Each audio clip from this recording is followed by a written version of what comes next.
기도하겠습니다. 하나님 감사합니다. 오늘도 우리에게 주시는 그 주님의 음성을 조차 살게 하여 주시옵소서. 날마다 새 힘과 새 능력을 허락하시고 인도하여 주시기를 원합니다. 예수님 이름으로 기도합니다. 아멘. 찬송가 325장 함께 찬양하겠습니다. 찬송가 325장입니다.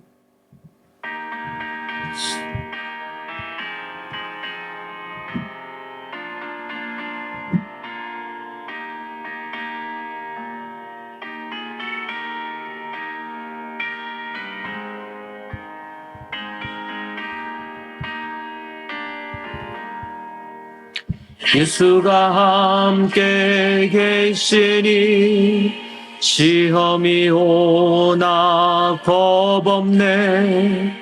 기쁨의 근원 되시는 예수를 위해 삽시다.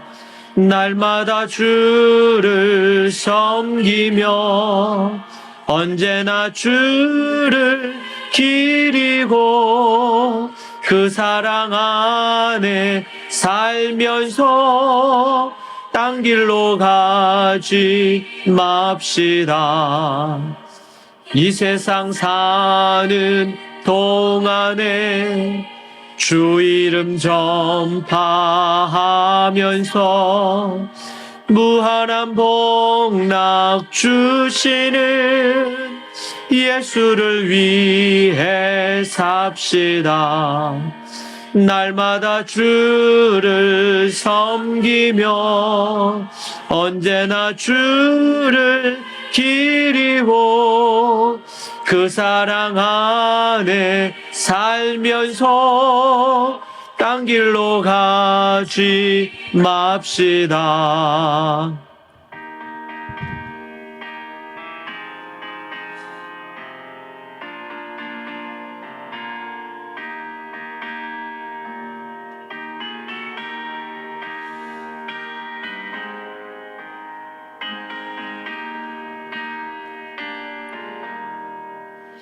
이 세상 친구 없어도 예수는 나의 친구니 불의한 일을 버리고 예수를 위해 삽시다.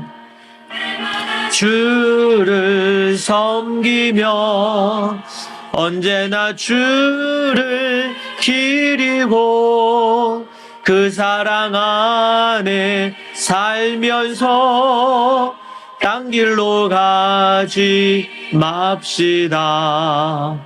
주께서 심판하실 때 잘했다 칭찬하리니 이러한 상금 받도록 예수를 위해 삽시다. 날마다 주를 섬기며 언제나 주를 기리고 그 사랑 안에 살면서 딴 길로 가지 맙시다.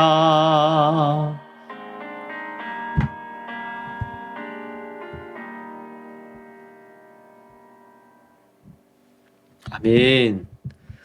하나님의 말씀 함께 보겠습니다. 하나님의 말씀 잠언 25장 8절에서 12절입니다. 잠언 25장 8절에서 12절 말씀 함께 읽겠습니다. 너는 서둘러 나가서 다투지 말라. 마침내 네가 이웃에게서 욕을 보게 될 때에 내가 어찌할 줄을 알지 못할까 두려우니라. 너는 이웃과 다투거든 변론만 하고 남의 은밀한 일은 누설하지 말라. 듣는 자가 너를 꾸짖을 터이요 또 내게 대한 악평이 내게서 떠나지 아니할까 두려우니라. 겨울에 합당한 말은 아로속인 은쟁반의 금사관이라.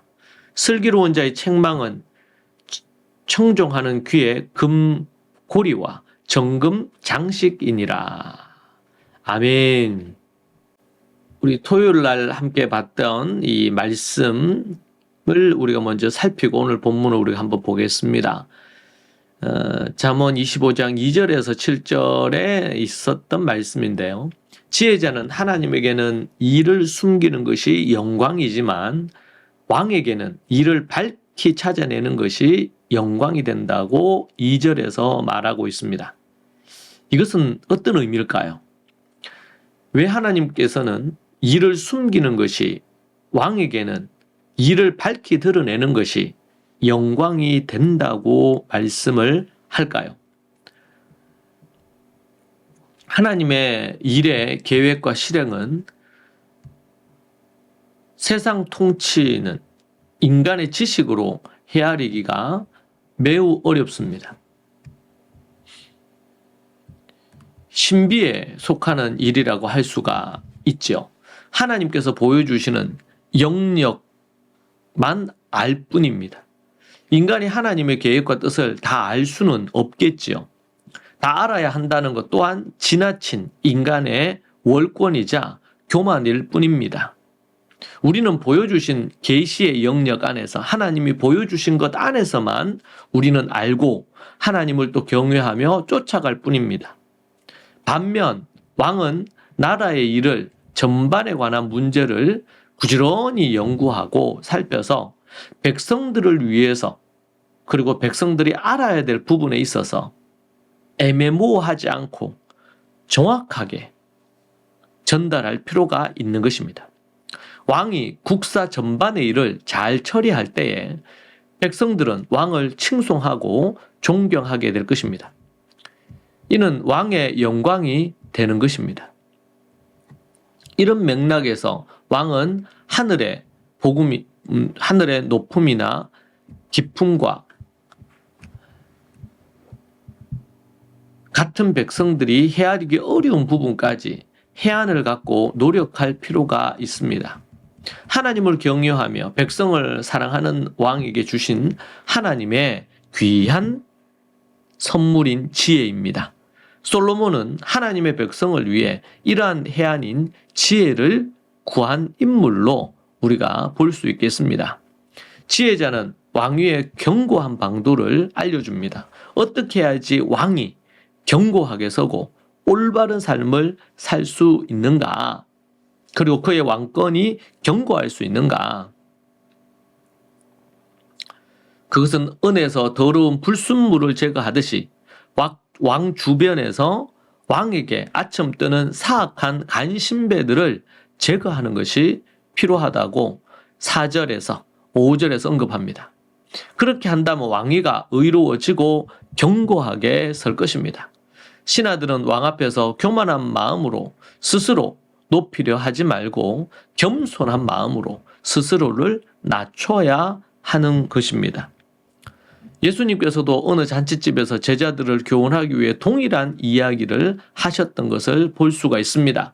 그런 의미에서 잠언과 이 복음서는 같은 맥락 속에 있다고 여러분들이 이해하는 것이 필요합니다.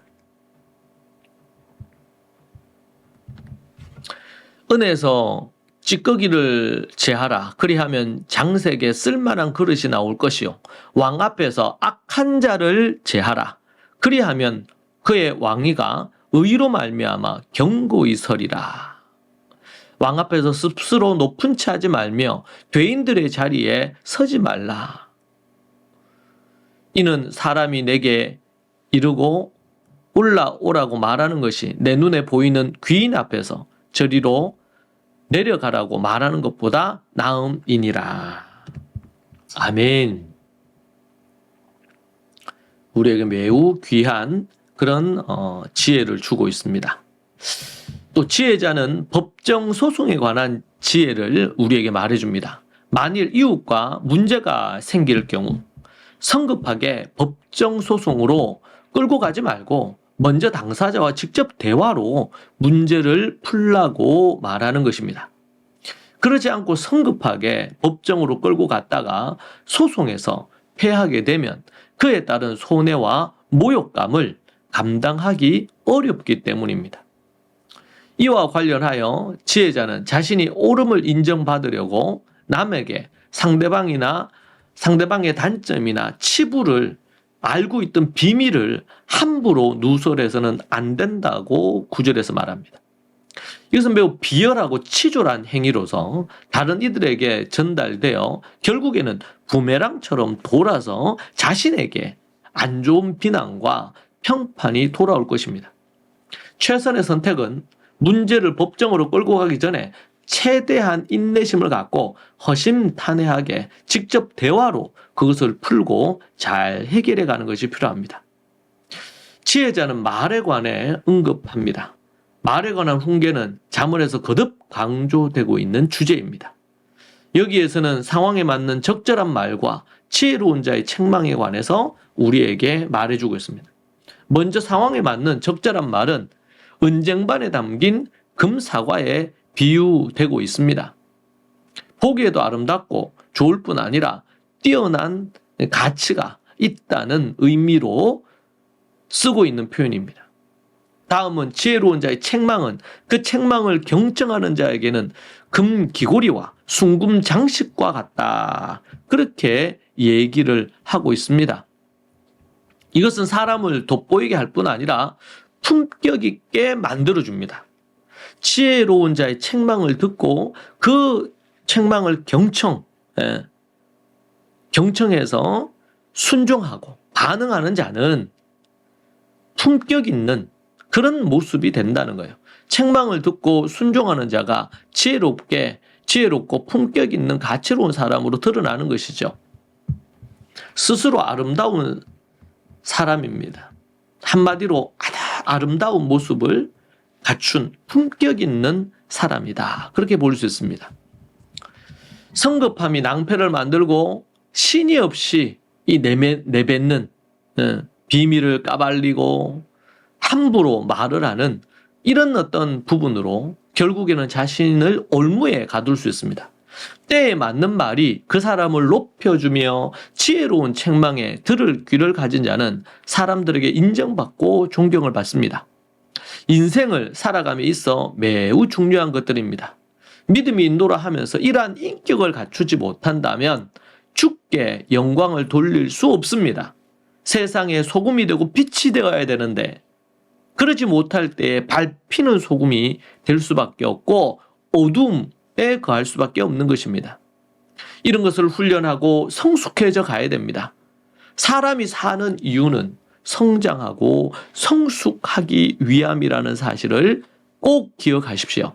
그리고 성장과 성숙을 위하여 살아가시기 바랍니다. 하나님은 여러분이 우리 주님 안에서 품격 있는 인생 살기를 원합니다. 기도하겠습니다. 하나님 감사합니다. 품이 있는 인생, 하나님이 기뻐하시는 품격의 삶 살고자 합니다. 오직 주의 말씀을 쫓아 아버지 하나님 지혜롭게 살게 하옵소서. 부족한 우리들에게 일깨움을 주시고 성장과 변화가 날마다 있게 하여 주옵소서. 예수님 이름으로 기도합니다. 아멘. 오늘 말씀 함께 붙들고 기도하겠습니다. 이 말씀을 가지고 하나님 앞에 우리의 부족함이 무엇인지 살피기 원합니다. 함께 기도하십시다. 주여, 하나님 아버지 주님 붙드시고 인도하여 주옵소서. 날마다 주님 주시는 은혜 가운데 서게 하시고 성령으로 기름 부어주시고 인도하여 주시기를 원합니다. 아버지 하나님 주님 도와 주시옵소서. 역사하여 주시옵소서.